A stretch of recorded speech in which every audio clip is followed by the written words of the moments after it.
एहतजाज करने वालों ने पाकिस्तान को नेस्तनाबूद करने की मांग की। श्रीनगर की जामा मस्जिद में आज जुम्मे की नमाज के बाद हुई तकरीर में पहलगाम के आतंकवादी हमले का शिकार हुए लोगों को खिराजे अकीदत देते वक्त हुर्रियत कॉन्फ्रेंस के चेयरमैन मीरवाइज उमर फारूक फूट फूट कर रोने लगे। उन्होंने कहा कि इस्लाम के नाम पर किया गया गुनाह है। इस तरह की दरिंदगी करने वाले वहशियों को खोज खोज कर मारा जाना चाहिए। उधर यूपी के कन्नौज में जुमे की नमाज के बाद जामा मस्जिद के बाहर सैकड़ों मुसलमानों ने एहतजाज किया और पाकिस्तान मुर्दाबाद और हिंदुस्तान जिंदाबाद के नारे लगाए। इन लोगों ने मस्जिद के बाहर पाकिस्तान का पुतला फूंका। इसके बाद कन्नौज की जामा मस्जिद में इमाम सैयद फुरकान ने कहा कि जिन लोगों ने धर्म पूछकर हिंदुओं को मारा वो मुसलमान नहीं हो सकते।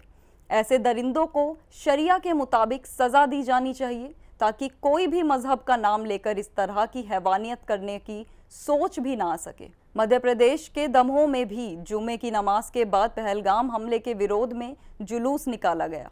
इस मौन एहतजाज के बाद दमोह के मुसलमानों ने डिस्ट्रिक्ट मजिस्ट्रेट के जरिए भारत सरकार को एक मेमोरेंडम भेजा, जिसमें सरकार ने पाकिस्तान पर हमला करके दहशतगर्दी के अड्डों को हमेशा हमेशा के लिए मिट्टी में मिलाने की मांग की है। मुंबई की रंगवाला कंपाउंड मस्जिद में भी जुम्मे की नमाज में पहलगाम हमले में मारे गए लोगों को खिराजे अकीदत दी गई। मस्जिद के मौलाना अमानुल्लाह रजा ने कहा कि पाकिस्तान ने अपना घिनौना चेहरा दुनिया को दिखा दिया है, अब पाकिस्तान को इसका हिसाब देना ही होगा। मौलाना ने कहा कि पहलगाम में मासूम लोगों पर हमला करके पाकिस्तान भारत के हिंदू मुसलमानों को लड़ाना चाहता है, लेकिन उसकी ये चाल नाकाम हो गई है। मौलाना अमानुल्लाह रजा ने कहा, नरेंद्र मोदी ने भारत की फौज को खुली छूट दे दी है, अब पाकिस्तान को आटा दाल का भाव समझ आ जाएगा।